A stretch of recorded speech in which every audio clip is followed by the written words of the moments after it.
Welcome back to Book Summary 5. I'm Sammy, and today we're diving into the haunting and profoundly lyrical novel The Inheritance of Loss by Kiran Desai. This is a book that quietly unravels the invisible threads connecting people across continents, generations, and cultures, and in doing so, it exposes the raw ache of displacement, the weight of colonial legacy, and the hunger for belonging, for recognition, for dignity. We begin in the isolated hills of Kalimpong, in northeastern India, in a crumbling house perched at the edge of the forest.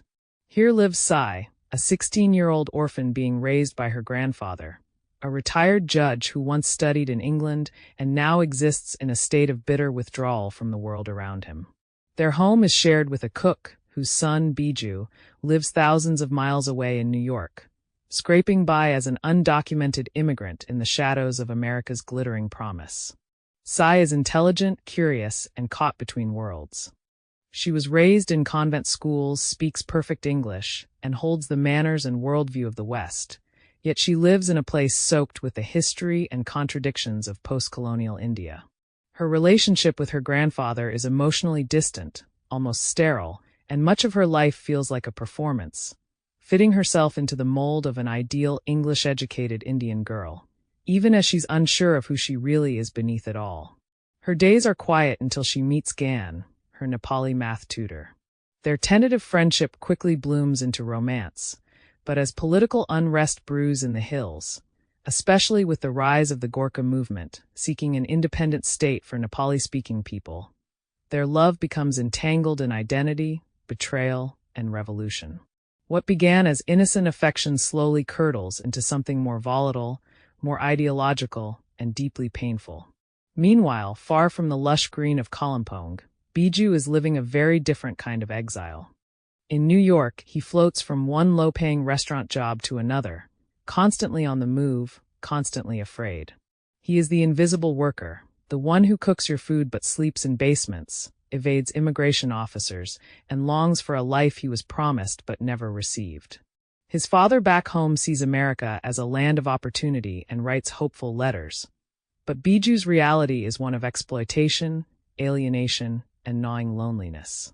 Desai moves seamlessly between these two storylines, between the humid kitchens of New York's underbelly and the mist-covered slopes of Kalimpong, drawing deep parallels.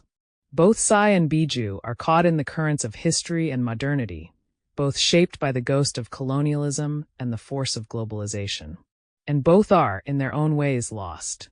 Sai begins to question everything, her values, her relationship with Gan, her own place in a society where class, language, and heritage determine worth.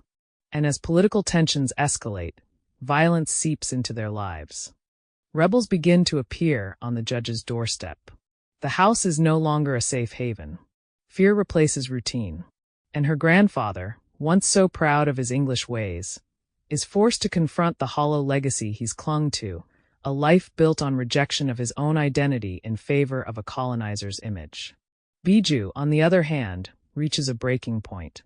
The American dream he chased has turned into a trap. Eventually, he makes the painful decision to return to India, not with triumph, but with a sense of exhaustion and quiet disillusionment. He's not coming back as a success story. He's simply coming home, to a father who still believes in myths, and to a country that has changed in his absence.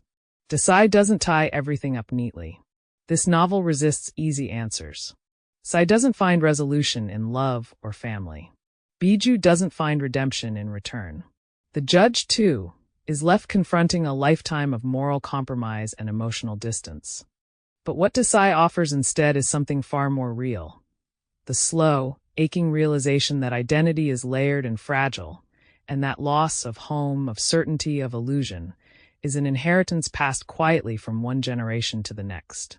What makes the inheritance of loss so powerful is the way it captures the stillness between revolutions. The quiet heartbreaks, the longing glances, the echo of a letter never answered. It's in these quiet, carefully observed moments that the story lingers. Desai's prose is richly textured and intimate, often poetic, yet unflinchingly honest. She shines a light on those who are often forgotten. The servants, the immigrants, the women living in the margins, and she does so with grace, empathy, and razor-sharp insight. This is not a book about grand gestures. It's about the internal wars that happen in silence, about the way history shapes hearts, about the complexity of home, and how sometimes, even when you return, it no longer fits. That's it for today's episode of Book Summary 5. I'm Sammy, and I hope you've enjoyed this journey through the inheritance of loss, a book that doesn't shout, but leaves an echo long after you turn the last page. Until next time, happy reading.